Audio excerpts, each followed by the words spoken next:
Hello everyone, कैसे हैं आप लोग। एक नई स्टोरी सुनते हैं। Our biggest weakness can be our biggest strength. एक बच्चा है राजेश नाम का, 10-12 साल उसकी एज है और वो जूडो सीखने में बहुत इंटरेस्टेड है।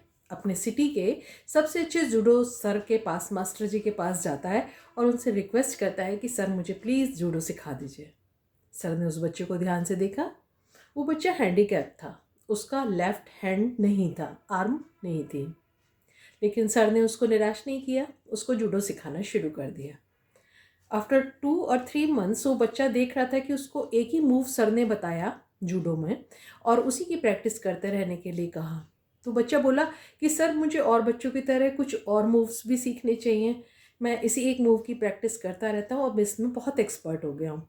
तो उसके सर ने कहा नहीं बेटा, तुम्हारे लिए यही सबसे ज़्यादा उपयोगी है, तुम डेली बस इसकी प्रैक्टिस किया करो। अपने सर पे उसने पूरा भरोसा किया और सिर्फ एक उसी मूव की प्रैक्टिस करते रहा।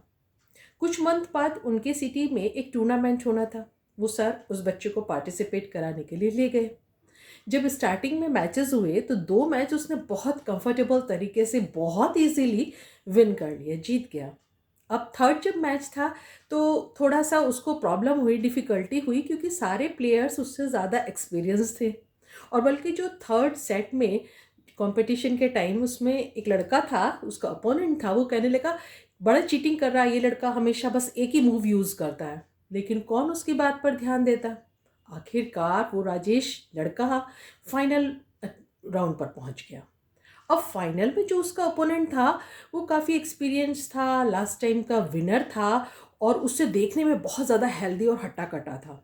अब तो लोगों को देखकर लग रहा था ये तो बड़ा मिसमैच हो रहा है, ये बच्चा तो इसके आगे हार जाएगा। और रेफरी को तो इतनी चिंता हुई कि ऐसा ना हो कि बच्चा हर्ट हो जाए, इसको चोट लग जाए। तो उन्होंने कहा कि नहीं, इसको पहले ही टाइम आउट कर देते हैं, हार मान लेते जैसे कहा जाता है। लेकिन उसके सर ने मना करा, बोले नहीं नहीं, मैच को होने दीजिए, कंटिन्यू होने दीजिए। अब वो जो ओपोनेंट था जिसके साथ उस बच्चे का मैच हो रहा था वो भी ओवर कॉन्फिडेंट हो गया। उसने बस एक गलती की, अपना गार्ड उतार के रखा ही था कि राजेश ने इन बड़ी फुर्ती से अपने उसी एक मूव को उसके ऊपर अप्लाई कर दिया और वो लड़का तो गिर पड़ा। वो अपना बचाव भी नहीं कर पाया और परिणाम ये हुआ कि उस मैच को भी राजेश जीत गया। ट्रॉफी जीत कर जब अपने सर के साथ वो वापस आ रहा था तो रास्ते में वो सारे मैचेस और लोगों के अच्छे मूव्स और उसके मूव्स के बारे में डिस्कस कर रहे थे। तो राजेश अपने सर को कहने लगा, सर मुझे हैरानी होती है कि एक ही मूव के कारण मैं मैच कैसे जीत गया। तो सर ने उसे बताया, बेटा केवल एक मूव के कारण नहीं तुमने मैच जीता है, इसके पीछे 2 मेन रीजंस हैं। पहला तो ये कि तुम इस एकमात्र बड़े डिफ़िकल्ट मूव में बहुत एक्सपर्ट हो गए, तुमने केवल इसकी प्रैक्टिस करी। और दूसरी खास बात यह है कि इस मूव से जो तुम अप्लाई करते हो, इससे बचने के लिए ओपोनेंट को लेफ्ट हैंड पकड़ना पड़ता है और वो तुम्हारे पास है ही नहीं। इसीलिए तो मैंने तुम्हें केवल ये मूव सिखाया था।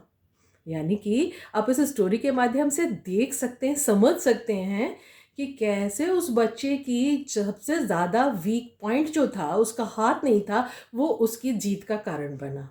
इन द सेम वे हम बहुत सारे एक्सक्यूजेस देते हैं, मेरे पास ये नहीं है, मेरे पास राइट टाइम नहीं है, मेरे पास ये चीज़ नहीं है। लेकिन अपनी उसी वीकनेस को हम अपने काम के लिए स्ट्रेंथ भी बना सकते हैं। स्टोरी कैसी थी ज़रूर बताइएगा, शेयर कीजिएगा, नेक्स्ट स्टोरी का वेट कीजिए। Till then bye bye.